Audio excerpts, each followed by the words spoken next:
வணக்கமங்க Ronnie ஸ்டோரிஸ்லேருந்து இன்னைக்கு weight loss சீரிஸில் டே 26 தான் வந்து பார்க்க போகிறோம். சீக்கிரம் 30 டேஸை முடிச்சிடுறேன். ஓகேவா? மார்னிங் பிரேக்ஃபாஸ்ட் வந்து ராகி குழு சுண்டல் வந்து ஒரு ஹெல்த்தியான பிரேக்ஃபாஸ்ட் வந்து சாப்பிட்டுட்டு ஜிம்முக்கு வந்து கிளம்பியாச்சு.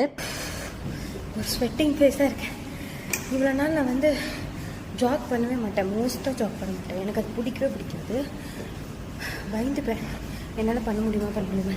இன்றைக்கி கண்டினியூஸாக கிட்டத்தட்ட ஒரு 5 மினிட்ஸ், சரி 5 மினிட்ஸ் இருக்காது, ஒரு 4 மினிட்ஸ் அந்த மாதிரி நான் வந்து ஜாக்கிங் பண்ணேன். இட்ஸ் ரொம்ப ப்ரௌடான ஃபீலிங். என்னால் முடியாதுன்னு நினச்சி நான் பண்ணாமல் இருந்தேன். அதனால் என்னால் முடியும். ஜிம்முக்கு போயிட்டு வந்தோடனே செம்மையாக பசிக்கும். நான் முன்னாடியே வந்து லஞ்ச் ப்ரிப்பேர் பண்ணி வச்சுட்டு தான் போவேன். அதுக்கப்புறம் ஸ்வீட் கிரேவிங்ஸாக இருந்ததுனால வந்து டார்க் சாக்லேட் வந்து கொஞ்சம் சாப்பிட்டுட்டு பீச்சுக்கு வந்து நாங்கள் வந்து போனோம். இன்றைக்கி சாட்டர்டே அப்படிங்கிறதுனால அதை விலாகாக கவர் பண்ணியிருக்கேன். அடுத்த வீடியோவில் நான் வந்து கண்டிப்பாக போடுறேன். நைட்டு வந்து டின்னருக்கு வந்து சாம்பார் இட்லி வந்து சாப்பிட்டுட்டு இன்றைக்கி தடவை சூப்பராக முடிச்சது. நாளைக்கு என்ன பண்ணுறோன்னு பார்க்கலாம்.